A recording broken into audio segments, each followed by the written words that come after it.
Hi, my name is Amy. Thank you very much for watching, and let's make some bad financial decisions together. This is for entertainment purposes only, so if you're entertained, please like and subscribe. I would really appreciate that.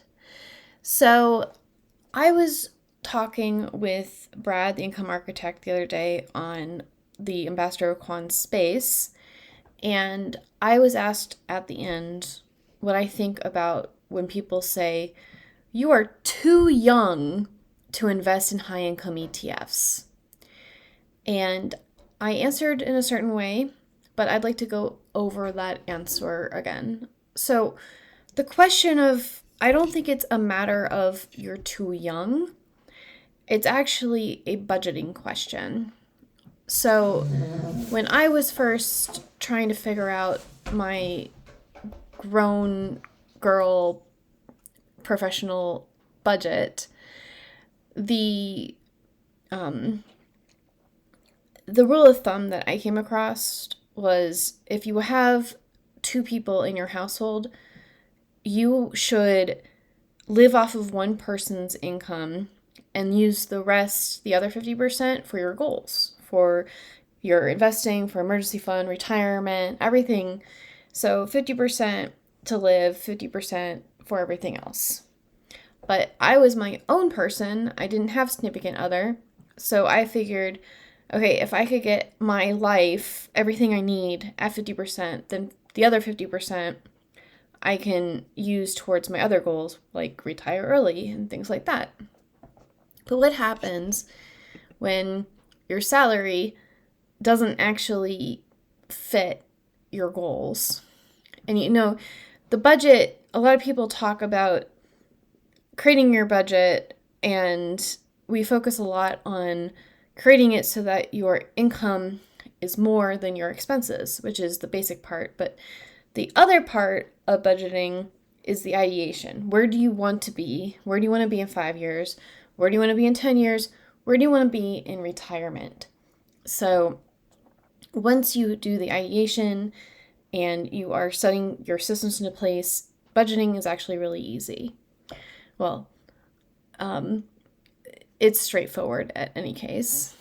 Anyways, so if we don't have enough salary or income to get to our goals in the time frame that we want, what else can we do? And the alternatives, like, does anyone say you're too young to have a second job? Does anyone say you're too young to have a gig job like DoorDash or something on Fiverr or something like that? Are you too young to become a digital hustler with your digital pamphlets or whatever? Are you too young to start your own business? Are you, well, I wouldn't say too young to do day trading, but are you uninformed, and are you desperate enough to become a day trader? And none of these are passive. All of these take effort, and some of these have more of a payoff, more of a salary, more of an income than others, but they all take effort. So if you have a salary that is greater than your bills, but less than your goals, your long-term goals, you could take a portion. You don't have to take the whole thing, but you could take a portion of it, and you can invest in high-income ETFs. So this is Yieldmite.com. I made this, and there are several different sections in here that you can use. So if you say, like, I have an extra $600 every month to invest, what could I get in a distribution with any of these? And use that as a jumping off point to do your research into why I would invest in this or that. I know that right now Ulti is a fan favorite, but I personally still like YMAX because it is the YieldMax fund of funds. You can click onto the name and it'll take you to the website. And what YieldMax does, or YMAX, is this is every single fund that YMAX has. YMAX does a bunch of cover call ETFs, and they're all momentum plays, so you never know which one is going to be the next company that really takes off and has a lot of volatility. So being in a broad market thing that gets a higher than normal distribution, to me, is a good thing. Although I'm not sponsored by Yieldmax or YMAX. But there's also other tools here. I recently added compare funds. So if I know that I want to invest in a broad market index, then this is off to the side. If I want to invest in a broad market index, I can just click on this. And this gives you all of the ones that are, this is like the S&P 500 and the Triple Q and the NASDAQ, the Russell 2000. And you can compare them side by side. This is ordered by the most distributions to the least distributions, which sometimes things like SpyEye and SpyT, they pay less, but they have more NAV stability, which might be what you're looking for. So the high distribution is not the only thing that we should be looking into. And I recently added my portfolio. So we might say, Amy, you're not at retirement age, except, and hear me out, I was laid off on May 15th. It doesn't matter that I got super lucky and I just started my new job last week. I needed to be able to pay my bills.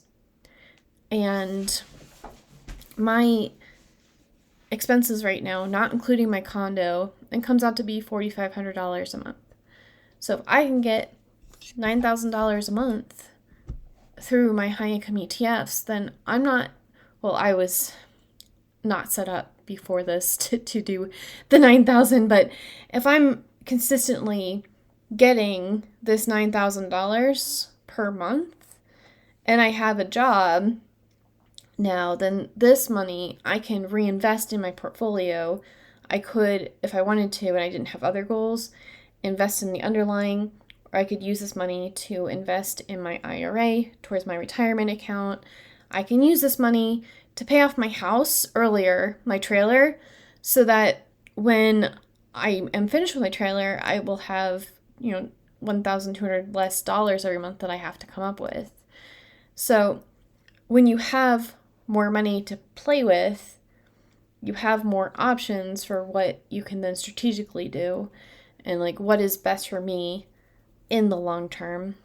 And so while high income ETFs, and I do see the other side of this where it's like, okay, SpyEye is not going to outperform the S&P 500 in the long run. So you would be better off putting the extra money that you have from your salary into the S&P 500 and waiting 20, 25 years to use it. But unfortunately, in this day and age, and specifically my situation right now, I need my money pretty immediately. I don't have 30 years to wait. If I have money now and I have a surplus of money, it makes it so that I have the freedom to choose how I'm going to spend my money. And because it's an income ETF, it doesn't actually take that much management. I manage it pretty strictly because I have become a financial influencer, but you don't have to. You can just get paid, and that frees up your time, and your time is the most precious, your most precious resource.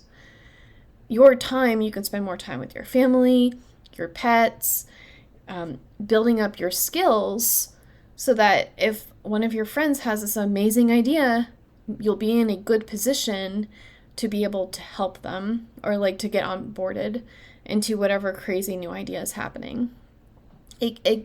Having financial independence is really important to me. Also, and not for nothing, I'm a programmer. We, for a very long time, have commanded very high salaries, and we have gotten used to that lifestyle. However, with the AI movement, a lot of those jobs are going to go away. They will involve AI more. There will be less people, and the jobs that you do get will probably be with less pay. So it's not necessarily doom and gloom and scary, but if you have the money right now where you can invest and it gets you minimum your bills, and if you don't need it right now, you can reinvest it. That way, when you do get laid off, or if you get laid off, if you get ill, this is basically your emergency fund. Instead of a 6-month emergency fund, instead of a 1-year emergency fund, you have an emergency fund that replenishes itself every month. So it's basically an indefinite emergency fund. So for me, high income ETFs are the lesser of the stupid things I could do with my portfolio. At some point, I was considering doing leveraged plays to get, because when you have less money, it makes more sense to use more leverage. And as you have more wealth, we go into, wealth preservation. But I'm really glad that I found high income ETFs, because I think that for me, it's comforting to know that I have enough money coming in for my portfolio that push comes to shove, I could use it to pay my bills right now, immediately.